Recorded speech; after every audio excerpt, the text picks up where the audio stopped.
1, 2, 3, come on. Come on, come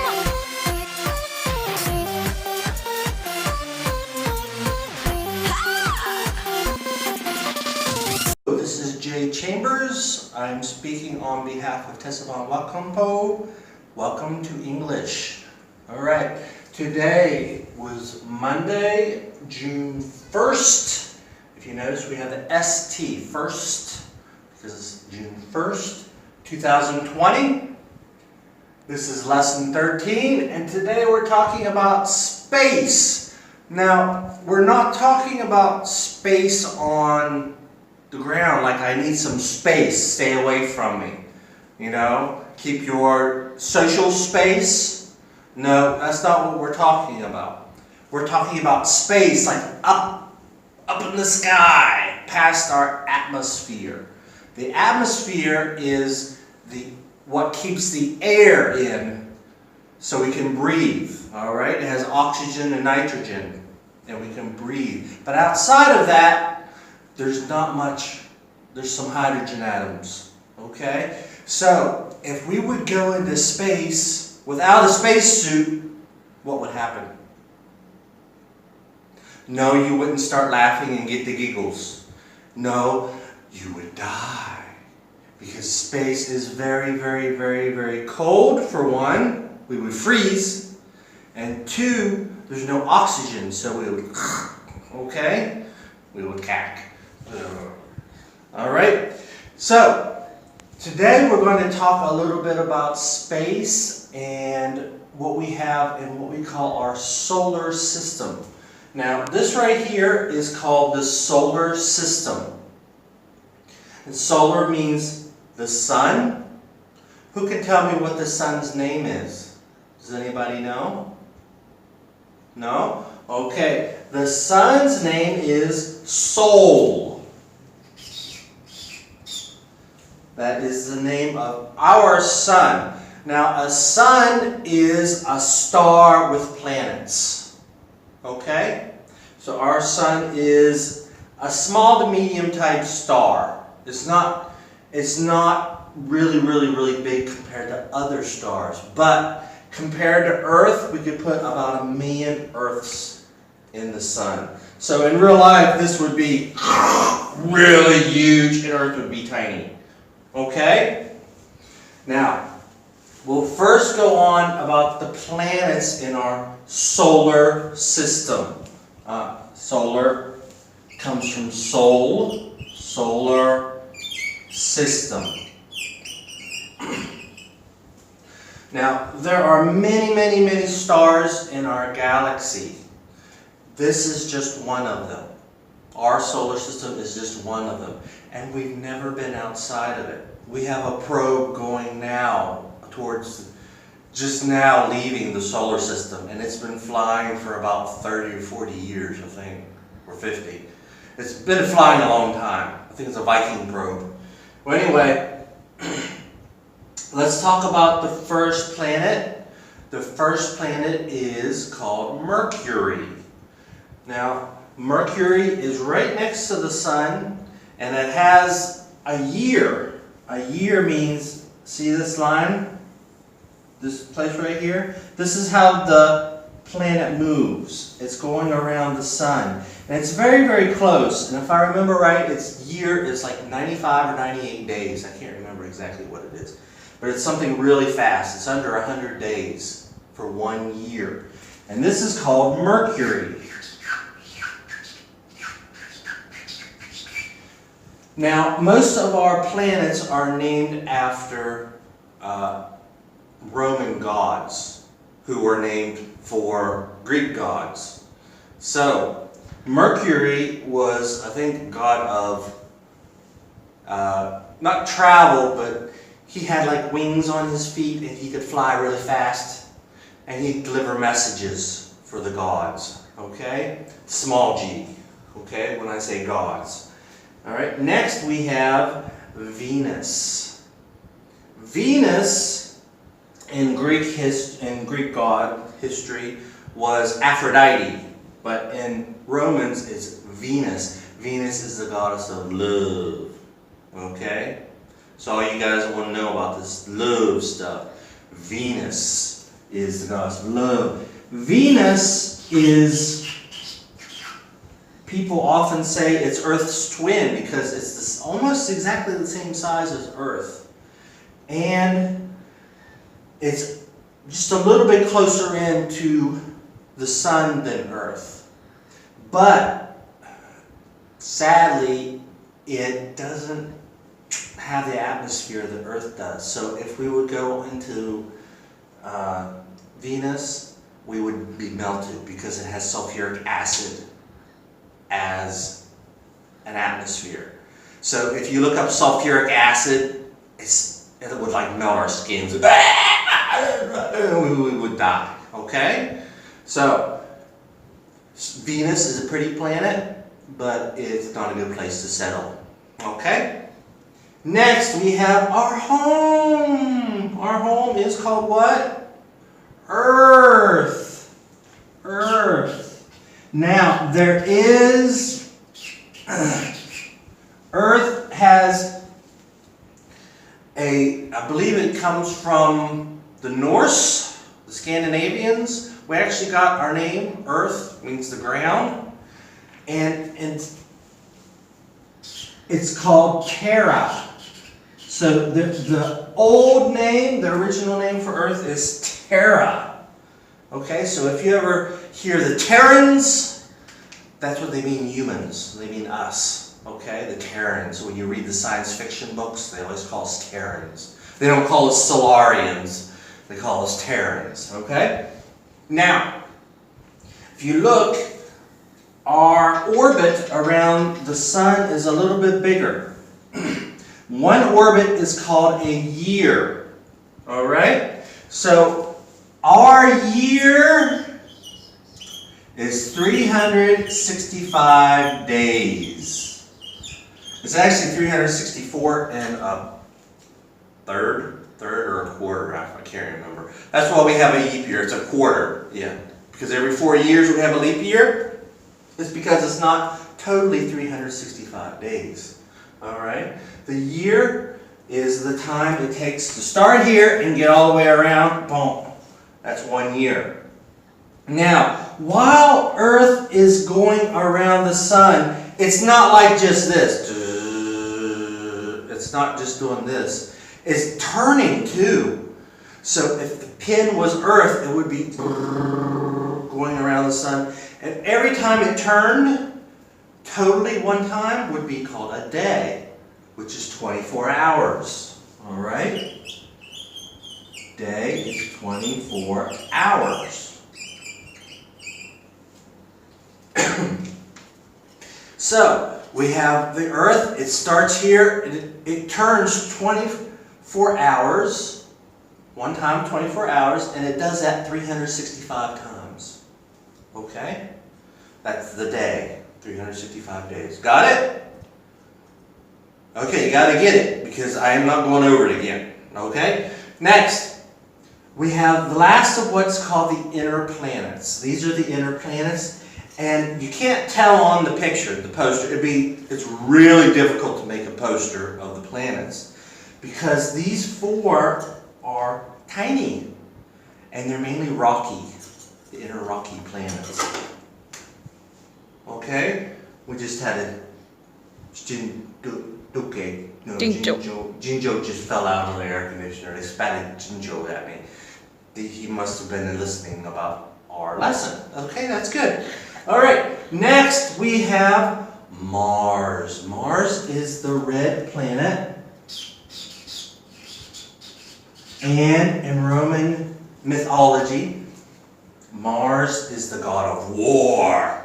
So, red and blood. Blood is red, so that's why they call it Mars. Okay? And it has 2 moons. The moons are the little bodies going around. They're not a planet, but they're small and they're going around. He has 2, Earth has 1. We just call it moon. Luna is another name for it. Okay? Luna means the moon. Okay? Or Selene. That's another name for the moon. Alright. Next, we are getting into the big planets. Now, if I recall, Earth could fit into Jupiter. It's like 100 times. Jupiter is at least 100 times bigger than Earth. So Earth is here. We would need 100 Earths, and that would be the size of Jupiter. Jupiter is mainly gases. It's really, really big, though. And these planets have lots and lots of moons. And some of the moons are the size of Earth. I think Titan is one of the names of the moons the size of Earth.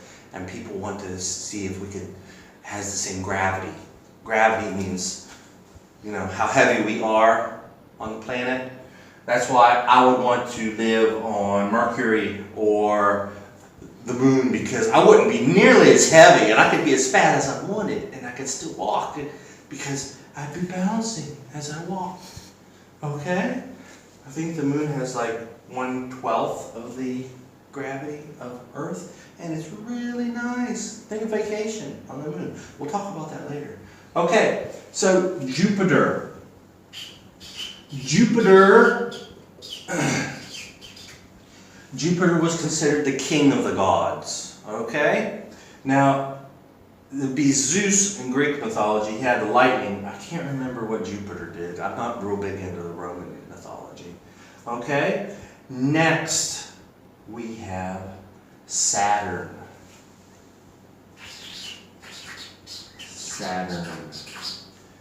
Saturn has these really pretty rings. They think it's made of ice, and that's mainly about it, I think. All right? And then we have some of these cold planets. Now, the next one is Uranus. Don't laugh. Uranus, for Americans and English speakers, is funny because it sounds like your, and anus means your butt. So they're saying your butt, okay? So if Americans start laughing when you say Uranus, okay, that's why, all right? But you don't have to remember that, all right? Uranus is a bit smaller than Jupiter and Saturn. It's a bluish color, has like different gases, and I believe this is the father of Jupiter. He was killed. Jupiter killed his dad. They're weird stories. Okay, next we have Neptune. Now, Neptune is blue, and they think it has lots of ice on it.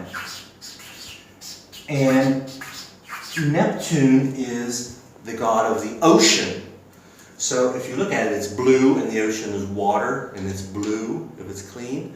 So Neptune, okay, king of fishes. All right, Triton, Neptune. All right, and now so far we have 1, 2, 3, 4, 5, 6, 7, 8, and as of right now, we stop for the planets. There are 8 planets. This is an older map. It's a beautiful map, but it's a little bit older. Pluto is tiny, tiny, tiny, tiny. It's not very big. And it has another moon that's almost the same size. So they call it a dwarf planet. Okay? So now it's not considered a planet. They call it a dwarf planet. I'll write its name down. But this is not, I'll call it a dwarf. A dwarf means small. Okay? Tiny. Like if you know the Snow White and the Seven Dwarfs. Right? There's dwarves, there's little guys, the 7 dwarves, because they're tiny. Well, this is a dwarf planet. There's a couple of them in our solar system. All right?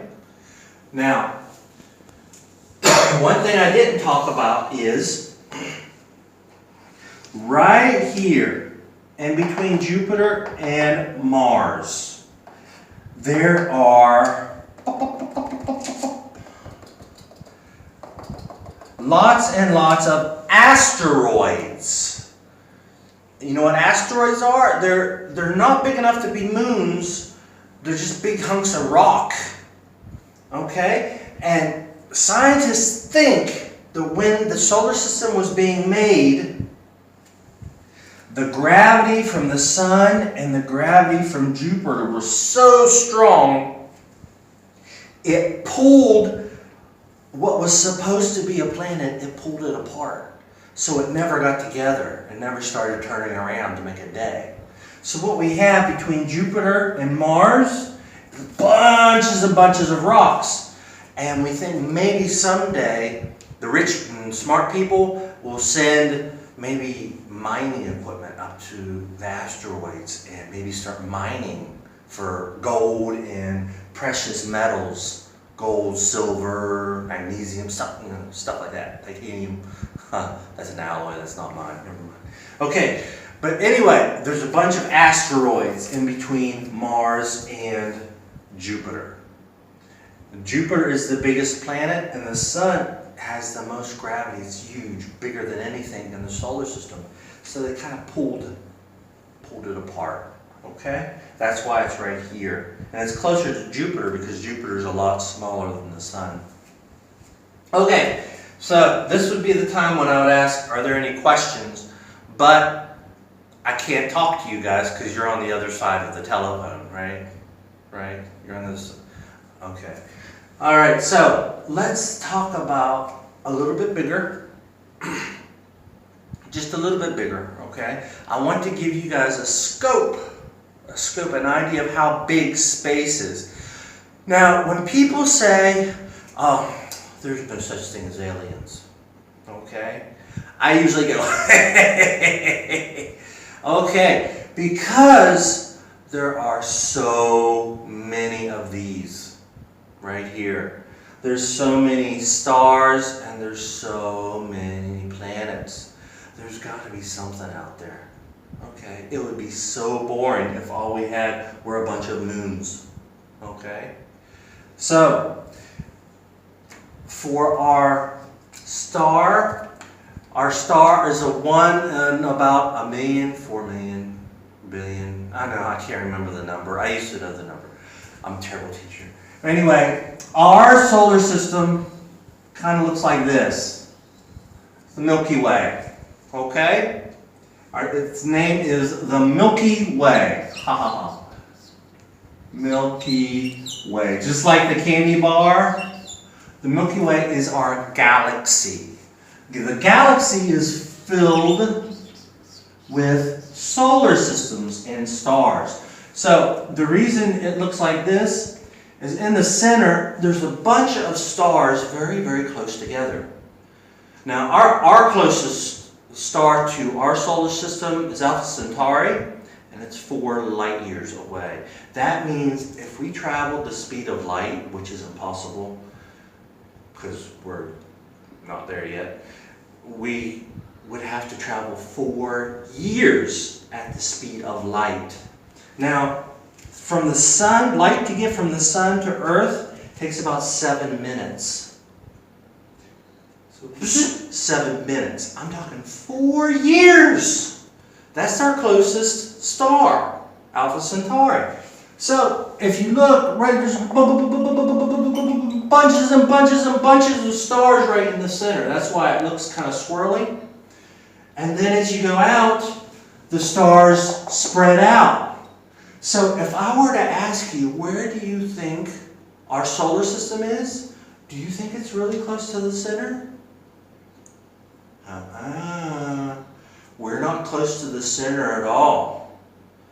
We are clear out here on the side where it gets really wide. So when people say we've never had aliens visit our planet, it's probably because we're like the Tongsin Khan of Thailand. Okay? Not many people go through Tongsin Khan. We're not Bangkok. We're Tongsin Khan. Or even worse, Napakai. Alright? I said that wrong again, didn't I? Well, anyway, we're really far away. Our nearest star would be like, that's like 4 light years to another star. Okay? So, we have never actually been to another star. We haven't even been personally to another planet. Now, we have sent probes. Probes are robots that fly through space. We have sent probes to, I think, all of the planets. Maybe not Pluto. That's not a planet anyway. But I think we have sent probes to all the planets. I'm not up to date on this. But we have only set foot on the moon. And that was in 1969. That's like, how many years ago is that? 30, 40, 50? That's like 51 years ago. And we haven't done anything real since then. I don't know what people have been doing, collecting molecules or something in space. We made a star base, International Space Station, and it took forever, and it's already about old. Okay, so hopefully soon people someday will make it to Mars, but it probably won't be just one country, or it won't be a country or government doing it. It will probably somebody awesome like SpaceX, or somebody like that, somebody really smart like Elon Musk or somebody like that. One of them, maybe Amazon owner or somebody rich that starts sending people to Mars.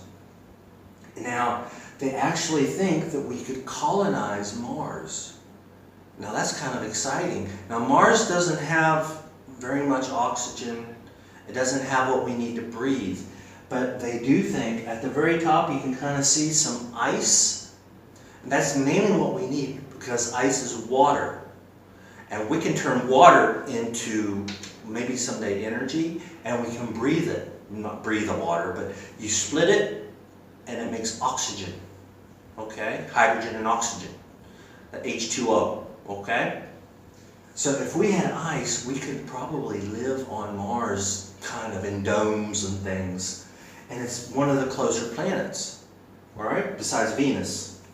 But we already talked about Venus. We couldn't go to Venus. It would tear right through everything. But Mars, it has these big sandstorms. That's mainly what we would have to worry about. So there's a chance, maybe, probably not my lifetime. I'm pretty fat and not in good shape. But in your lifetime, maybe they'll actually send some people to Mars, and that would be amazing. Did you ever hear this, the saying, don't keep all your eggs in one basket? Think of picking up chicken eggs and putting them in one basket. If somebody comes and kicks the basket, you've broken all your eggs. But if you have two different baskets, they can kick one basket, but you still have eggs in another basket.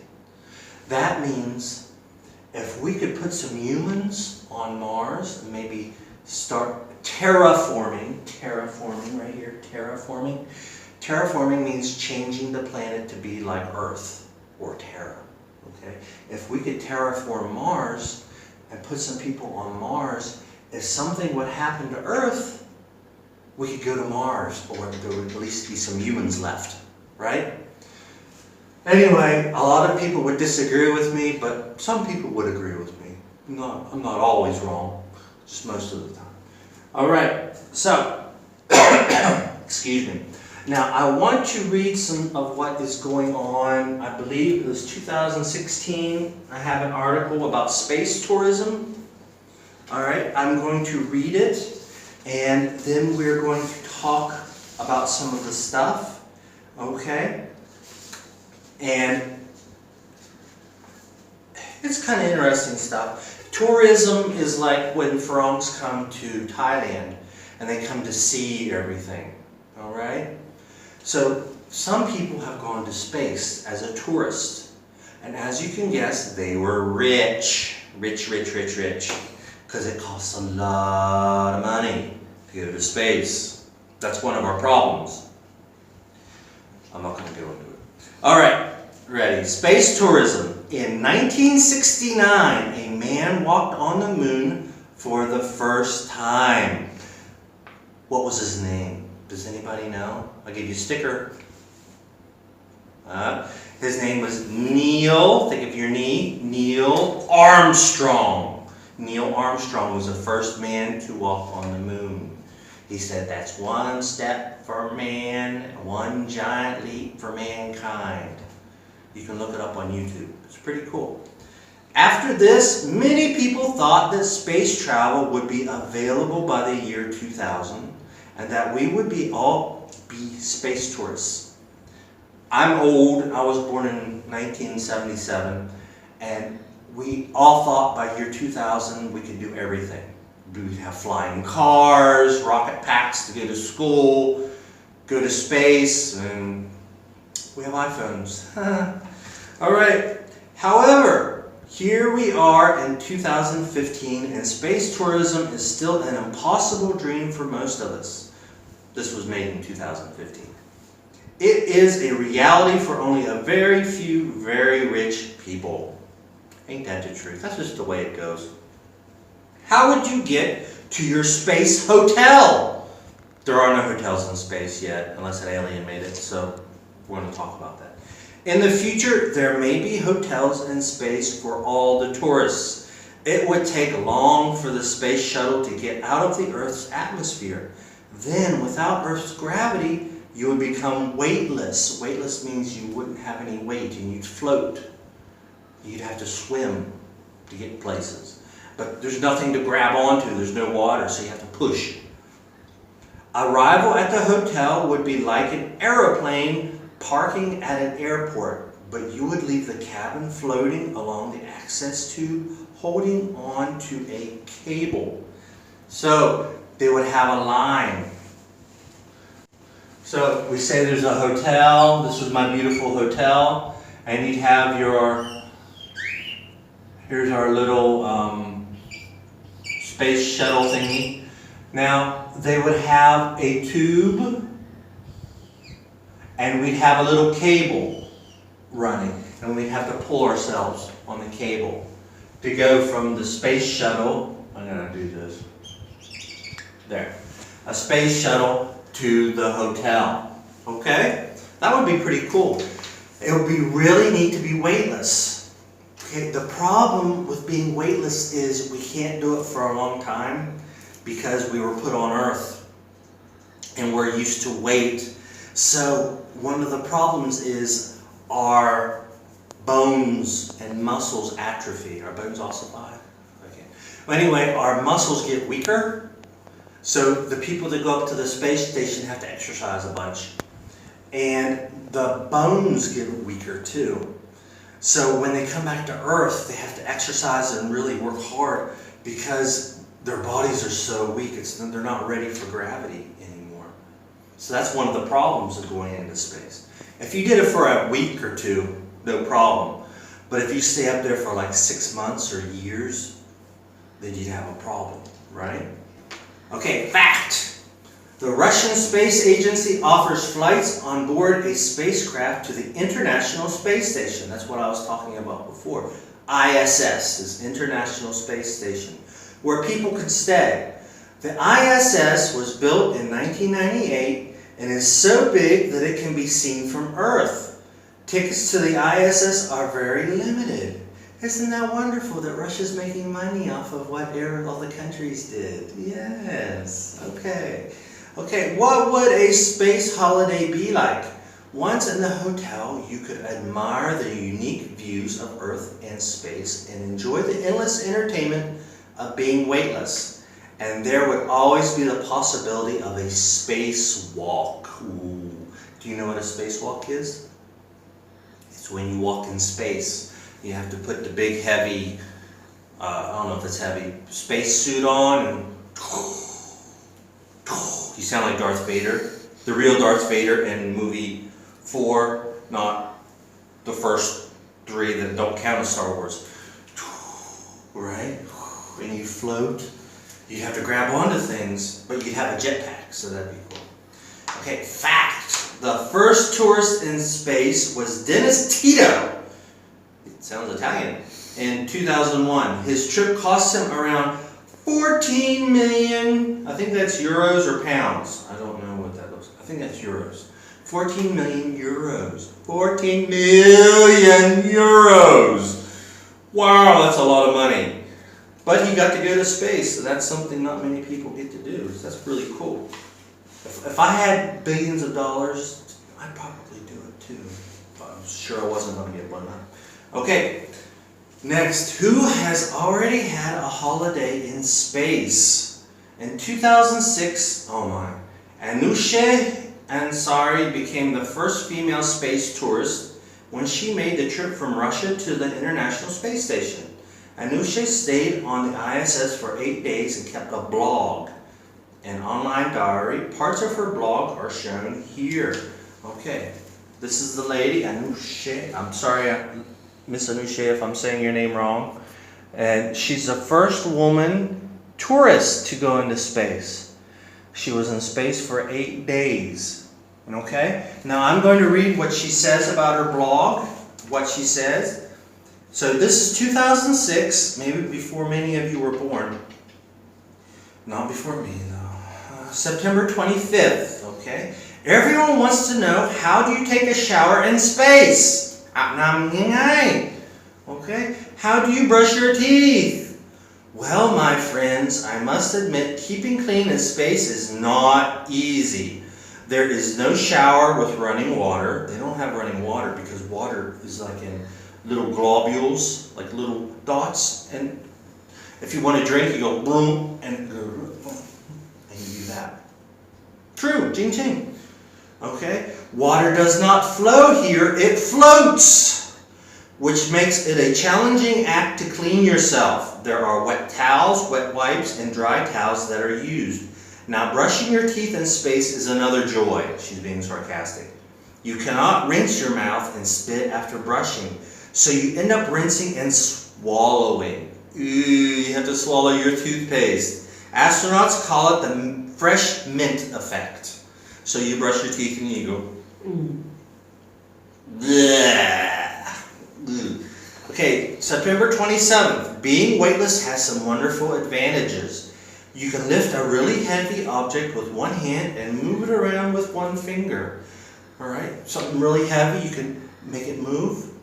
The thing you have to worry about is its mass. That means you can get something really heavy moving, but you have to be as strong as how much it weighs to get it to stop.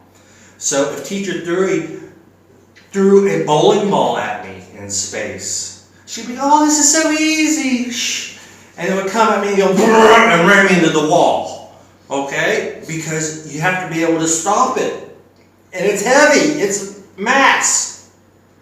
It's not heavy, it's weightless, but its mass is what makes it up. The density and everything. Okay.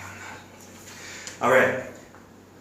You can fly and float around instead of walking. You can do somersaults at any age. It means flip around, somersaults. Everything is effortless. If you want to move forward, you slightly touch a wall with one finger and you start moving in the opposite direction.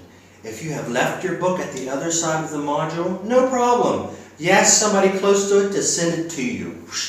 And just kind of, they toss it to you and it floats. The book floats to you. That means they pick it up and very gently push it towards you. And here it is. Ideas about that. Alright. So I have some questions on space tourism. Alright. I'm going to read the questions and then I want you to pause and try to find the answer. Okay? And then I'll tell you the answer. And maybe write it down if I'm not too lazy. Alright, ready? Look at the introduction. Why is space tourism impossible for most people? Okay? So, stop that and try to tell me, why is it impossible? Alright? Did they actually say why it's impossible?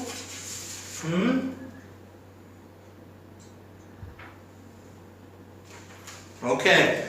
Well, did you guess why is it impossible? You have to be very, very rich. Now, the reason you have to be rich is the governments want to make money off of us to do something that...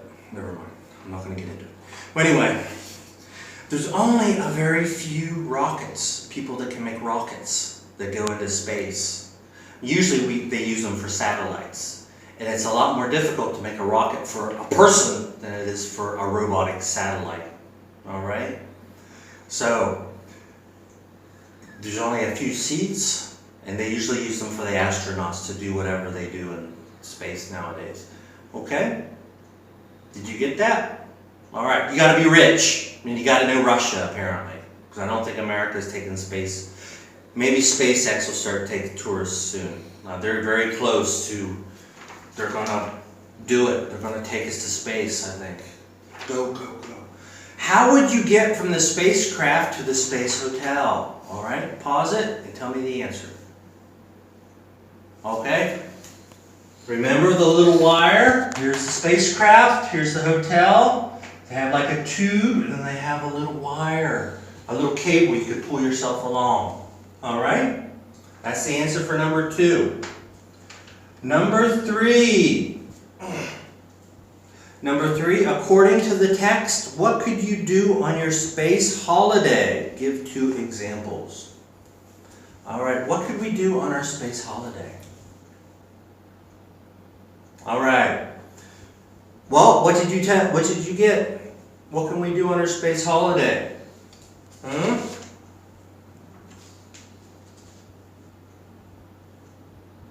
It says, once in the hotel, you could admire the unique views of Earth and space and enjoy the entertainment of being weightless. So you could see all the neat sights. Unique means one of a kind, right? It's very original. Earth is very beautiful from space, I've heard. And there are pictures on the internet. It's not as good as the real thing, but it's pretty awesome still.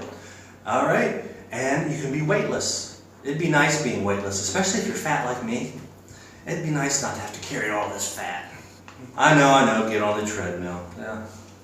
All right, number 4. How much did the first space tourist pay to go into space? It was Mr. Tito, and he spent 14 million euros. He's my kind of guy. He's so excited for space, he wants to put his money where his mouth is. That's good. That's good. Okay, number 5. How can you tell that the International Space Station is very large? All right, do you know why? How you can tell it's very large? You can see it from Earth. It looks like a star. All right, so you can see the space station. Personally, I've never seen it though. I guess I haven't been that interested in seeing another kind of garbage in space. All right, and number 6. How did Anousheh's trip into space make history? And what's the answer? She's the first space tourist woman to go into space. All right? Okay. Now, that's our little spiel for space today. I hope you got some new information, and I hope I didn't contradict anything that they're teaching you in science class. All right, if you have questions, please let us know. I really get excited about space, and I love reading about it. So I hope you do too. Maybe start reading and wondering about some of these things. They're kind of cool. All right, so bye-bye.